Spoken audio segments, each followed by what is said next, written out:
আমার সবচেয়ে পছন্দের উদাহরণগুলোর মধ্যে একটি। খলিফা হারুন আর রশিদ, তিনি তখন রাষ্ট্রপ্রধান ছিলেন, আমিরুল মুমিনিন। সেই সময় আমিরুল মুমিনিনগণ সালাতের ইমামতি করতেন, বিশেষভাবে হজের সময়। এরকম এক সময় তিনি হজ পালন করতে গেলেন, আমিরুল মুমিনিন হিসাবে তিনি ইমামতি করবেন।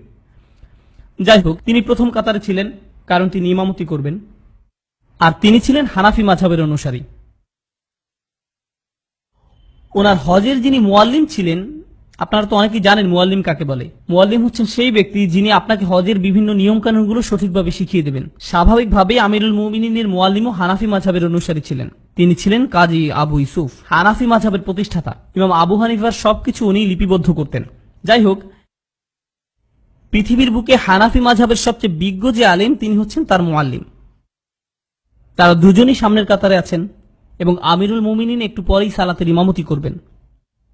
কিন্তু খলিফা হারুন আর রশিদ হিজামা করিয়েছেন। আপনারা জানেন নিশ্চয়ই হিজামা কি। হিজামা হচ্ছে এমন একটা চিকিৎসা পদ্ধতি যেটা কাপিং এর মাধ্যমে করা হয় এবং এর ফলে শরীর থেকে রক্ত বের হয়। এখন হানাফি মাযহাব অনুসারে শরীর থেকে রক্ত বের হলে ওযু নষ্ট হবে। খলিফা হারুন আর রশিদ একজন বিচক্ষণ ব্যক্তি ছিলেন। তিনি জানতেন যে তিনি যদি ইমাম আবু ইউসুফকে এখন জিজ্ঞাসা করেন যে আমার ওযু কি নষ্ট হয়েছে, তাহলে আবু ইউসুফ কি বলবেন? হ্যাঁ, আপনার ওযু নষ্ট হয়ে গেছে। আর সেই ক্ষেত্রে তাকে প্রথম কাতার থেকে বের হয়ে সবগুলো কাতার পার হয়ে ওযুখানায় যেয়ে ওযু করতে হবে। এই পুরো প্রক্রিয়াটিতে যে সময় লাগবে, তাতে করে আসরের ওয়াক্ত শেষ হয়ে মাগরিবের ওয়াক্ত চলে আসবে। কিন্তু তাকে তো তখনই সালাতের ইমামতি করতে হবে। এবং তিনি যদি আবু ইউসুফকে এই বিষয়ে জিজ্ঞাসা করেন, তাহলে উনি বলবেন যে আপনার সালাত আদায় হবে না, কারণ ওযু নেই। ঘটনাচক্রে ইমাম মালিকও প্রথম কাতারে ছিলেন। এমত অবস্থায় খলিফা উদ্দেশ্য প্রণোদিত ভাবে ওনার নিজের মুয়াল্লিমকে এই বিষয়ে না জিজ্ঞেস করে ইমাম মালিককে জিজ্ঞেস করলেন, কারণ মালিকি মাযহাব অনুসারে রক্তপাত হলেও ওযু ভঙ্গ হয় না এবং খলিফা এটা জানতেন। তিনি ইমাম মালিককে জিজ্ঞেস করলেন, আচ্ছা, আমি যে কাপিং করালাম, আমার কি ওযু নষ্ট হয়েছে? ইমাম মালিক বললেন, না না, আপনার ওযু ভঙ্গ হয়নি, আপনি ইমামতি করুন। ফলশ্রুতিতে খলিফা হারুন রশিদ ইমামতি করলেন হজের সময় সেই বিশাল জামাতের।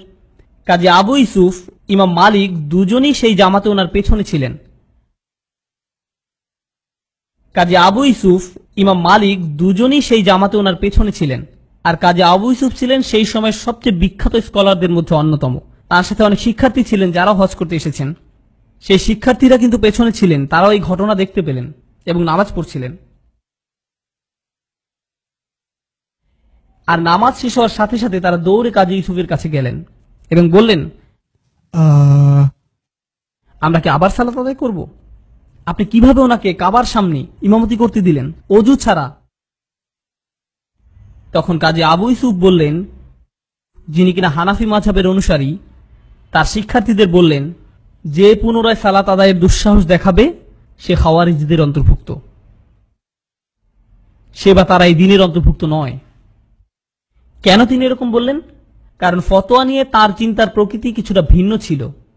ওনার চিন্তার প্রকৃতি এইরকম ছিল যে রক্তপাতের সাথে ওযু নষ্ট হওয়ার বিষয়ে সুস্পষ্ট কিছু বলা হয়নি। এটি এমন একটি বিষয় যেটা নিয়ে গবেষণা করে তারপর সিদ্ধান্ত নিতে হবে।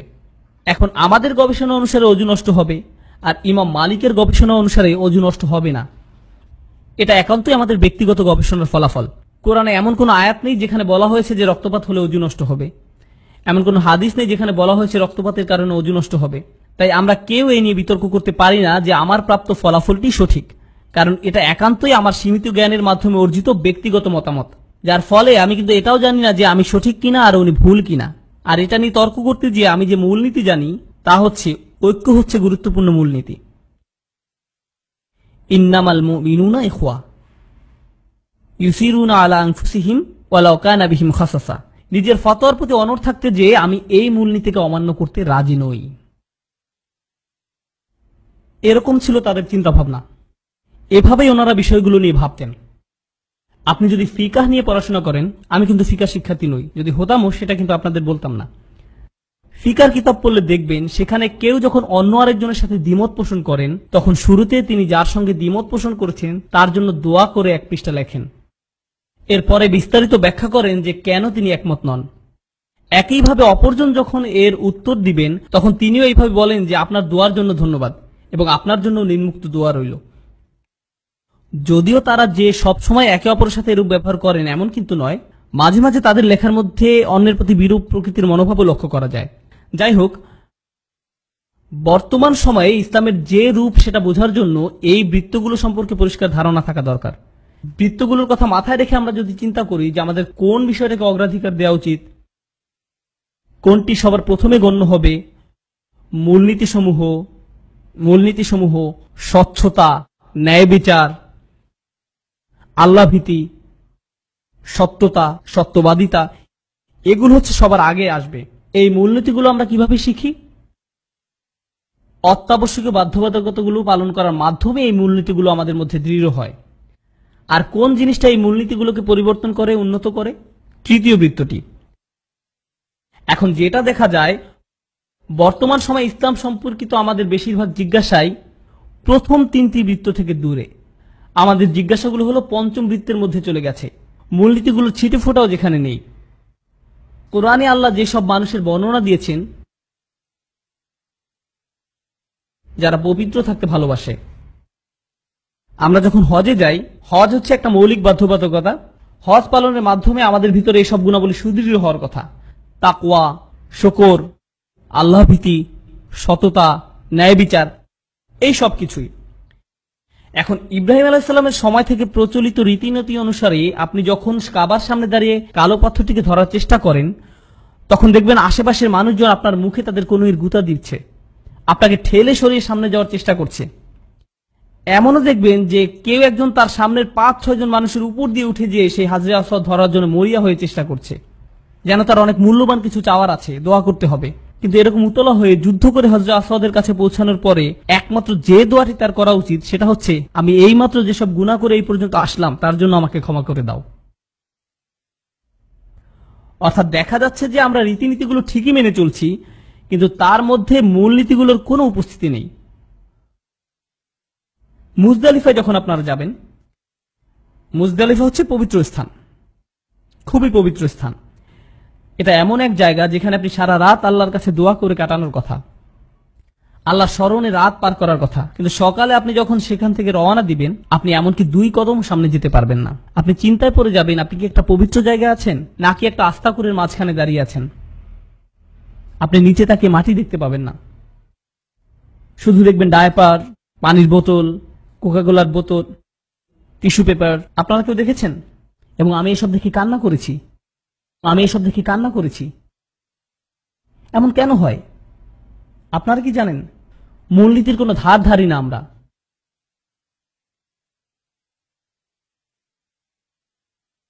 এর ফলে অত্যাবশ্যকীয় মূলনীতিগুলোকে প্রাধান্য দেওয়ার কারণে যে ধর্মের হওয়ার কথা ছিল সবচেয়ে সুন্দর, সেটা এখন হয়ে গেছে কদাকার।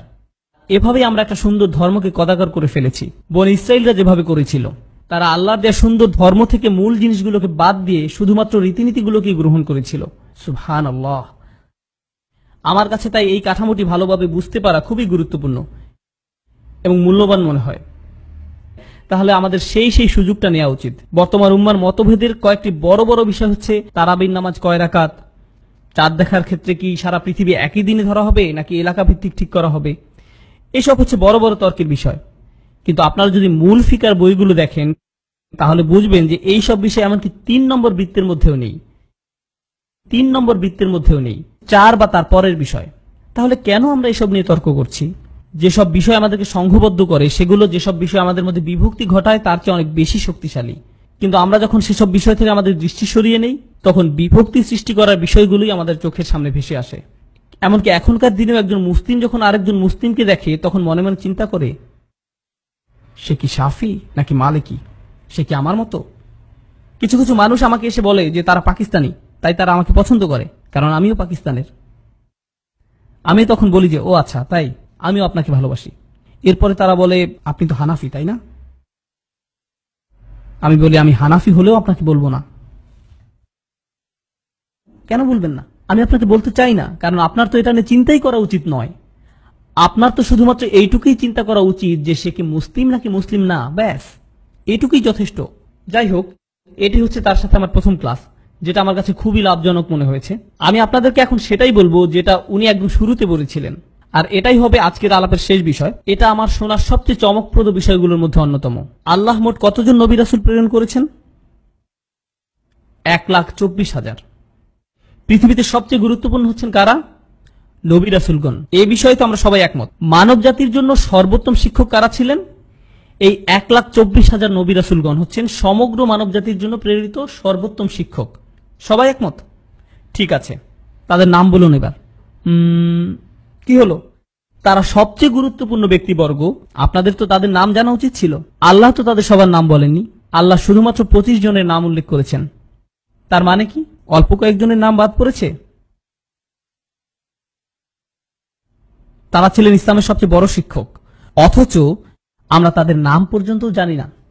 আল্লাহ আপনাকে জিজ্ঞেস করবেন না যে আবু হানিফা কে ছিলেন, কে ছিলেন ইমাম শাফি। অযথা চিন্তা বন্ধ করুন। কিন্তু যখন বিশ্বের সকল হানাফি মাযহাবের স্কলারদের মধ্যে অন্যতম একজন বক্তব্যের শুরুতে এমন একটা কথা বলেন, আমিও অনেক অবাক হয়েছিলাম। তিনি বলেছিলেন, এই বিষয়ে কিছু শেখার আগে আমাদেরকে তার আগে সবকিছুর অবস্থান, গুরুত্ব সম্পর্কে ভালোভাবে জানতে হবে। যে কারণে তিনি নবীদের এই প্রসঙ্গটি দিয়ে শুরু করেছিলেন। এখন এই বিষয়ে আমার শেষ মন্তব্য। এগুলো ছিল তার বক্তব্যের শুরুর কথা, যেগুলো আমি সবার শেষে বলেছি। এখন মুসলিমদের চিন্তা চেতনা কিভাবে কাজ করে সেটা নিয়ে আমার নিজস্ব মতামত বলবো। আমি এটা জানি, কারণ আমার মাথায় এরকম ভাবে কাজ করত। আমরা যখন ছোটবেলায় ইসলাম সম্পর্কে জ্ঞান লাভ করতাম, মাঝে মাঝে বিভিন্ন ধরনের গল্প শোনানো হতো আমাদের। যেমন বড় কোনো আলেম এরকম দোয়া করেছিল, যার কারণে এরকম হয়েছিল, অথবা নবী রাসূল সাল্লাল্লাহু আলাইহি সাল্লাম বা সাহাবীদের নিয়ে বিভিন্ন ঘটনা, বা কোন কাজ করলে কত সওয়াব হবে, আর কোন কাজ করলে কি পরিমাণ গুনাহ হবে, কি ধরনের শাস্তি হবে। এসব জিনিসের কিছু এসেছে কোরআন থেকে, কিছু সুন্নাহ থেকে, আর কিছু বিষয় কোথা থেকে এসেছে সেটা কেউ জানে না। কিন্তু আমাদের মাথায় এসব কিছু একসাথে মিশে একটা সালাদ তৈরি হয়েছে।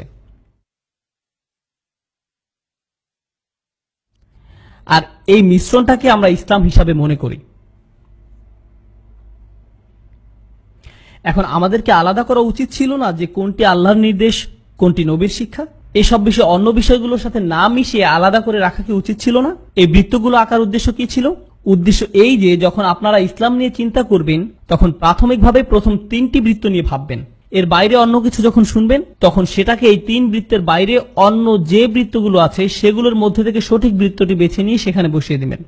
আর যদি কোনো কারণে 4 থেকে 6 নম্বর বৃত্তের কোনো কিছু নিয়ে আমাদের নিজেদের মধ্যে একমত না হই, তাহলেও কিছু যায় আসে না, সেটা আমাদের বিভক্ত করবে না।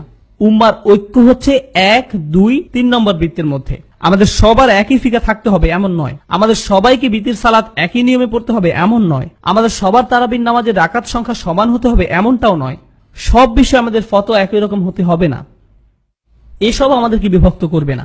2 ভিন্ন দিনে ঈদের সালাত আদায় করলে আমরা বিভক্ত হয়ে যাব না, কারণ আমরা আরো শক্তিশালী কিছু বিষয় দিয়ে ঐক্যবদ্ধ। কিন্তু যখনই আমরা এই সব কিছুকে একসাথে করে ফেলি, তখনই বিভক্তি শুরু হয়ে যায়।